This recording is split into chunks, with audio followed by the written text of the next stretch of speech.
So I've done some Valentine's Day horror film recommendations, but now I thought it would be time to do some anti-Valentines horror recommendations. I don't want to say why some of these films fit into this category of anti-Valentines. Some will be obvious and some you'll have to watch to find out for yourself. I've chosen 10 films. I've tried to put a few that are underrated in there. There will be also a few bigger films as well because some of them just really scream anti-Valentines and you'll know why if you've seen them. So firstly, we have Run, Sweetheart, Run. A single mum trying to earn some money for her family goes for a dinner date with a client. Unfortunately for her, this date takes a very scary turn. This film does take a really unexpected turn. It's quite a strange concept, but that is where the originality lies. The first half of this film is definitely stronger than the second half. It did start to lose me a little bit towards the end. I do appreciate the message that this film is trying to portray. The two main characters are really interesting. The main character of Sherry is incredible, so well acted. It is a bit cheesy at times and does have some questionable, cringy moments. I do think it is worth watching at least once because it is a lot of fun and it is something a little bit different. Next up, we have a film called P2. A woman finishes work late on Christmas Eve. When she gets to her car in the parking lot, she finds that it won't start and that the parking lot is locked up. She seeks help from the security guard, but he has other plans for her. This film is the perfect mix of tense and fun. It has the 2000s charm that I absolutely love. It's a pretty straightforward plot of a cat and mouse chase, but it will definitely keep you on the edge of your seat and feeling really stressed for this poor woman. P2 has some gore, some great acting, and is paced perfectly. The ending is quite predictable, but I personally don't mind an inevitable ending. I usually recommend this as a Christmas horror film because it is set over Christmas, but it doesn't really have that many Christmassy elements other than the time and a few decorations, but it's not really Christmassy in your face, so it is perfect to watch any time of the year. Next, we have a film called The Hole. A few friends decide it would be fun to throw a small secret party in an abandoned bomb shelter. But when the party is over, they realise the door is locked behind them and nobody knows that they are down there. This is definitely more of a psychological thriller with horror elements. It's one that is definitely best going in blind to, as there are some really unexpected moments that really makes this film what it is. This is set in the early 2000s, which is one of my personal favourite decades for film. I definitely think it paved the way for a lot of psychological films that we see nowadays. It's a film that you quickly become invested in and you just need to know what is going to happen with these characters. Not only is the acting really good in this one, but the character dynamic is also one of the main, most interesting parts of this film, really. Next up, we have The Menu. A couple travel to a private island to sample a high-end menu at a very exclusive restaurant. The events of the dinner end up being a very shocking surprise. This has such a good cast and everyone is so perfect for their roles. This film does have some comedy elements, but they are more satire and comedic undertones rather than being in your face, which is a really unique element that works really well in this film. It is very intense and very fast paced. Although we have seen similar concepts before, it does have an original execution. This film would definitely keep you on the edge of your seat. It has a really iconic ending as well. Next up is Valentine. A masked killer is on the loose and targeting a group of teen friends. They realise they are being stalked by this maniac when they all receive a morbid Valentine's Day card. This is a slasher film from the early 2000s. Of course, I had to include it in this list for obvious reasons. It's definitely more of a guilty pleasure comfort watch for me. It's cheesy and ridiculous at times, but it is just so fun and entertaining, and it's just something that's not that deep. It's definitely more of a popcorn flick. It's not one that you have to get overly invested in. It is quite an easy watch. Valentine also has the same director who made the film Urban Legend in the 90s. I absolutely love this film as well, so if you're familiar with Urban Legend, then you may want to check out this film, or if you've seen this film and haven't seen Urban Legend, then watch that one as well. Next up, we have The Handmaiden. A con artist and a young woman plot to seduce and rob a Japanese heiress. This is a film by Park Chan-wook, who also directed Old Boy Boy and a whole lot of other amazing films. He is an incredible director. This film has a great twist. Like many of his other films, he does twists really well. This is a longer film. It is more of a slower burn and does have some quieter moments, but they all lead up to more big, impactful moments. So it's definitely one that you do have to pay a lot of attention to. It is absolutely beautifully shot. The cinematography is incredible. It's just such a nice film to look at. This is definitely the most serious film on the list. Most of the ones on this list that I'm recommending either have some comedy undertones or are a bit cheesy or a bit campy or not too deep, but this is one of the few on this list that is a bit deeper and does require a bit more attention. Next up we have House of Darkness. After meeting a girl at a bar, a guy decides to go home with her, thinking it would just be a casual hookup. But when he gets there, things start to get a bit weird. This is a film that stars Justin Long. This one does have a plot twist, but unfortunately it is kind of spoiled by the posters and the marketing, which is such a shame. I have just recently spoken so much about this with companions, so I'm not going to go into this too much. But that is one thing that really frustrated me about this film. House of Darkness is a slow burn. It does have some comedic elements. Although it isn't action-packed, it is still entertaining. It's not that long of a film, so it's definitely worth a watch if you enjoy Justin Long and want to see him in another stressful situation. Next up we have It Follows. Jay is seeing a boy and starts to really like him, so she ends up sleeping with him on one of their dates. After this happens, things quickly turn sour when she wakes up tied up and is now being told that she has this curse that has been passed on to her through their intercourse. The guy states that from now on she has something that will be coming for her. It can shapeshift into anyone, it can look like people she knows, and it won't stop until it reaches her. He says that she must pass this curse on to get rid of it. The main lead in this film is Micah Monroe, and I feel like I just need to shout about her at any moment because she's in so many incredible films, and this is definitely one of my favourite roles that she's in. This film scares me so much. It's not just the visuals, although there are some scenes, one scene in particular, if you know then you know, that gets me every single time, but it's not always what's on the screen. For me, it's literally just even the thought of this happening and the thought of something that is always walking towards you that will never give up. It's just relentless. We don't know what this thing is. We are getting another film in this franchise soon. I think it's going to be called They Follow, so I'm hoping we're going to find a bit more about what this thing is and more about this curse. I really do love the concept. I've always loved curse films. I've always loved The Ring. I love Drag Me to Hell. I absolutely love Smile. So that just kind of falls into that category. This is actually a beautiful film as well. It does have some really stunning shots. I can watch It Follows over and over again and never get bored. Next up, it wouldn't be an anti-Valentine's list unless I mentioned the film Midsommar. Danny is dealing with the devastating, tragic loss of her family. She ends up going away with her boyfriend and his friends to Sweden to study the culture. Things aren't what they seem as the midsummer festivities begin. I absolutely love this film. The gore is really intense, and as a horror lover, especially as somebody who loves practical effects, the gore in this is just unmatched. It's really unexpected as well, which I really do appreciate. The cast of this film is incredible. I think the person who definitely stands out the most is Florence Pugh.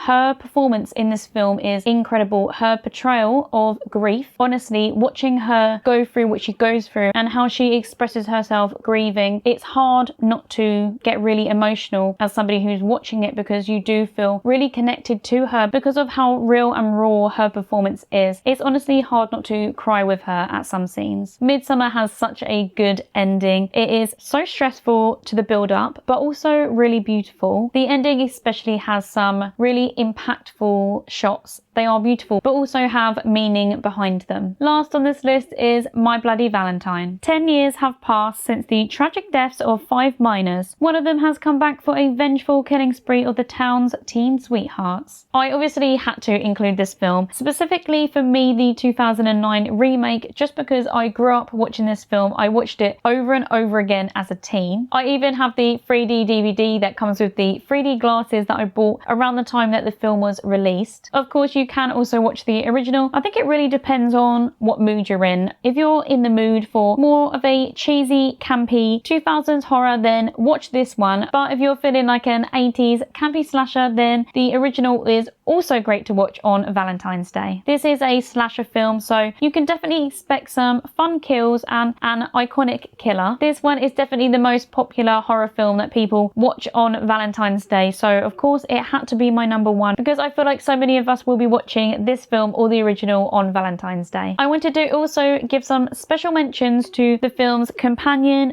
Fresh, Ready or Not, and Strange Darling. I've spoken about these films quite a lot recently, that's why I haven't included them in this list. These ones would all be absolutely perfect to watch around Valentine's Day. As always, thank you so much for watching. If you have any other recommendations for Valentine's or anti-Valentines horror films, then please put them in the comments below because I would love to add more to my watch list, and I will see you again in another one soon.